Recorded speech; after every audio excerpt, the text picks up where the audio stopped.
आज हम लोग बात करेंगे just and state management package के बारे में। ये रिडक्स से कैसे अच्छा है और इजी है, तो ये सब हम लोग डिस्कस करने वाले हैं और पूरा जस्ट एंड को यूज़ करके मैं आपको दिखाने वाला हूँ।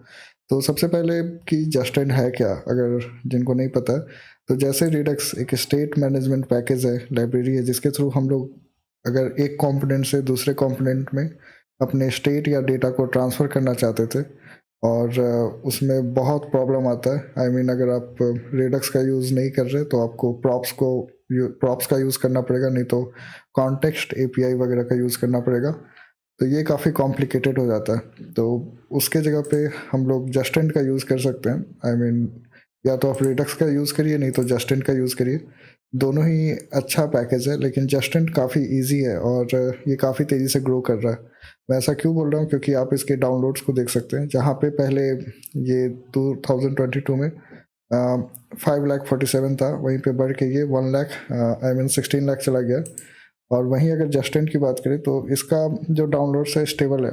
आई मीन ये थोड़ा थोड़ा करके मेरे ख्याल से घट रहा है, लेकिन ये स्टेबल है। इसका डाउनलोड्स हालांकि जस्टेंट से काफ़ी ज़्यादा है, लेकिन फिर भी जस्टेंट यूज़ करने में बहुत ही ईजी है। तो इसका बेनिफिट्स क्या है, अगर आप इसको नीचे आके देखते हैं तो ये इसको लगाने का कुछ कोड वगैरह दिया गया है। और यहाँ पे लिखा हुआ वाई जस्टेंट ओवर रिडक्स। तो ये सिंपल है, ऑप्शनेटेड है, हुक्स का यूज़ करता है और आपको अपने कॉन्टेक्स्ट प्रोवाइडर में रैप करने की ज़रूरत नहीं है। और ये आई मीन कोड करने में काफ़ी इजी है। अगर आप इसके थ्रू कोड करते हैं तो आपको खुद लगेगा कि ये काफ़ी इजी टू मैनेज है। तो इसमें बहुत कुछ दिया गया है। आई मीन अगर आप नीचे स्क्रॉल करते हैं तो आपको एक साथ सब कुछ फेच करना है तो वो भी कर सकते हैं आप। मल्टीपल स्टेट को मैनेज करना है वो कर सकते हैं। यहाँ पे यूज़ सैलो वगैरह का यूज़ करना है आपको, जो कि अननेसेसरी रेंडर्स वगैरह को अवॉइड करना है, तो आप यूज़ सैलो वगैरह का यूज़ कर सकते हैं, जिसमें आपका स्टेट तो अपडेट होगा लेकिन वो रेंडर नहीं होगा। और इसमें अगर आप नीचे आते हैं तो एसिंक वगैरह का भी यूज़ है। आप जैसे एक्शंस वगैरह का यूज़ करते हैं रिडक्स में, वैसे जस्टिन में भी कर सकते हैं। लेकिन मैं क्या करता हूँ कि मैं डायरेक्टली इसका ये वाला पार्ट में ज़्यादा यूज़ करता हूँ अपने पर्सनल प्रोजेक्ट में, ये परसिस्ट वाला, जिसमें कि मैं अपने स्टेट को लोकल स्टोरेज या सेशन स्टोरेज में स्टोर करता हूँ और वहाँ से मैं डेटा को रिट्राइव करता हूँ। तो ये इसके बारे में मैं आज डिस्कस करूँगा और इसको यूज़ करके मैं आपको दिखाने वाला हूँ।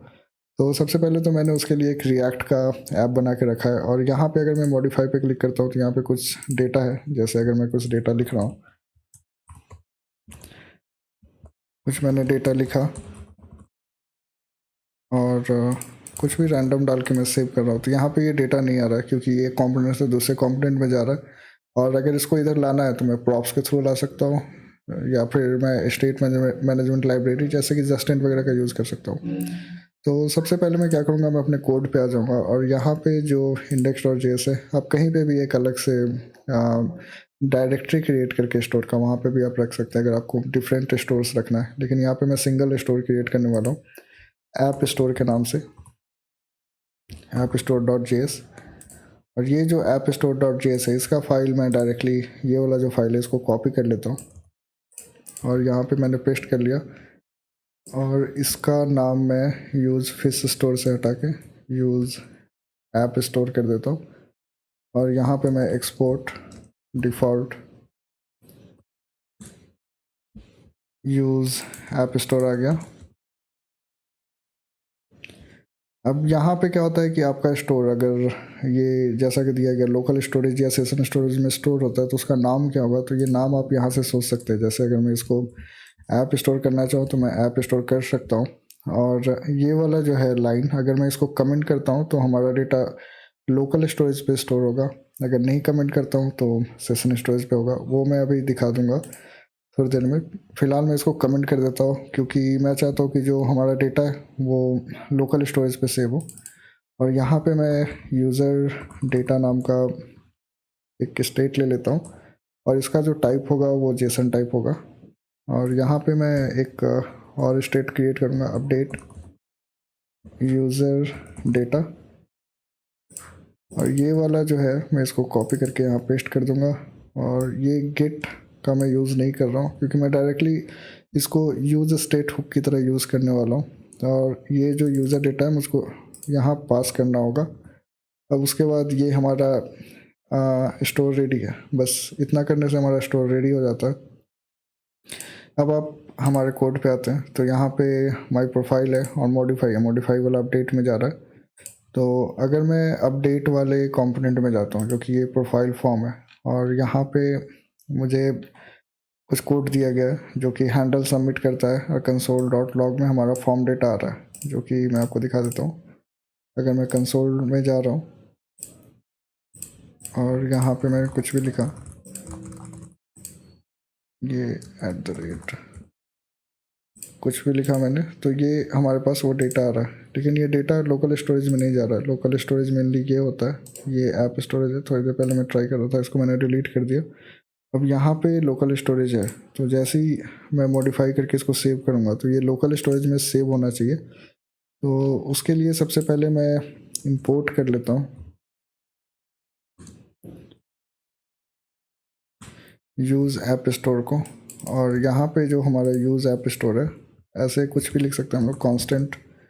और इसके अंदर जो हमारा अपडेट वाला पार्ट है, आई मीन ये वाला जो पार्ट है, मैं इसको कॉपी कर लूँगा इस लाइन को, और यहाँ रख के equals to use app store का ये यूज़ कर लेगा। अब इसको क्या करना है, इस लाइन को यहाँ रीडायरेक्ट होने से पहले मैं यहाँ पे आके जो हमारा फॉर्म डेटा है, ये पूरा का पूरा जो फॉर्म डेटा आ रहा है या जो भी स्टेट को आप स्टोर करना चाहते हैं, मैं इसमें पास कर दूंगा। बस ये हो गया। अब ये डेटा स्टोर कर लेगा। अब ये वाला जो लाइन है, मैंने इसको बस यहाँ पे लगा दिया। बाकी तो इसको इंपोर्ट करने का ये था। और ये फॉर्म का डेटा है जो कि हैंडल चेंज कर रहा है, तो हर एक स्टेट को बाइंड करके ये इसमें यूज़ कर रहा है। आई गेस आपको ये पता होगा।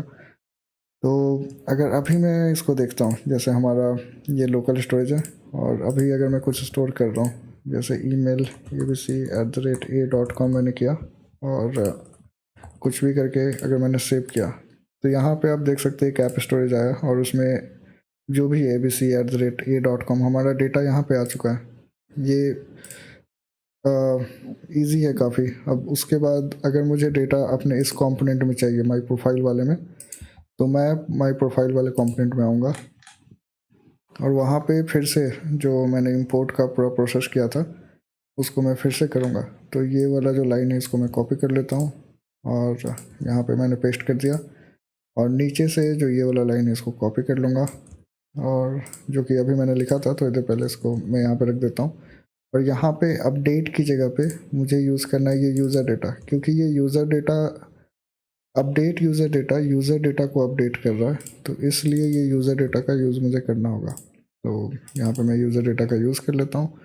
और यहाँ पे अगर मुझे नेम वगैरह दिखाना है, कुछ भी दिखाना है, तो मैं अगर यहाँ पे डायरेक्टली यूज़र डेटा लिखता हूँ तो ये काम नहीं करेगा, क्योंकि ये जेसन टाइप का फाइल है, कुछ एरर देगा।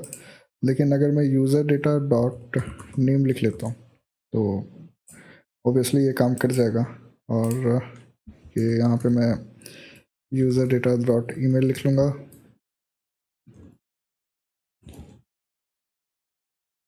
और यहाँ पे बायो की जगह पे यूज़र डेटा डॉट बायो लिख लूँगा। तो ये डेटा हमारे पास आ गया, और लोकल स्टोरेज में भी इसका नाम, ईमेल और बायो था।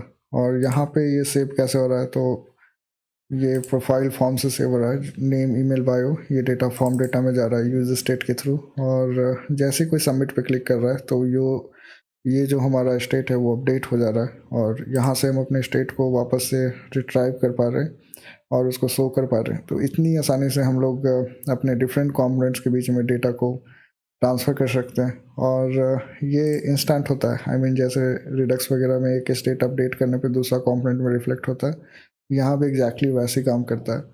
मैं अपने सारे प्रोजेक्ट्स में जस्टिन को यूज़ कर रहा हूँ, काफ़ी अच्छा है। सो अगर आप यहाँ तक वीडियो देख रहे हैं तो थैंक यू सो मच। और अभी तक आपने अगर इस चैनल को सब्सक्राइब नहीं किया तो इसे सब्सक्राइब कर लीजिए, और कमेंट में आप लिख सकते हैं कि आपको कौन सा टॉपिक समझना है। मैं जल्दी से जल्दी उस टॉपिक पे एक वीडियो बना के आपको समझा दूँगा। So thank you so much.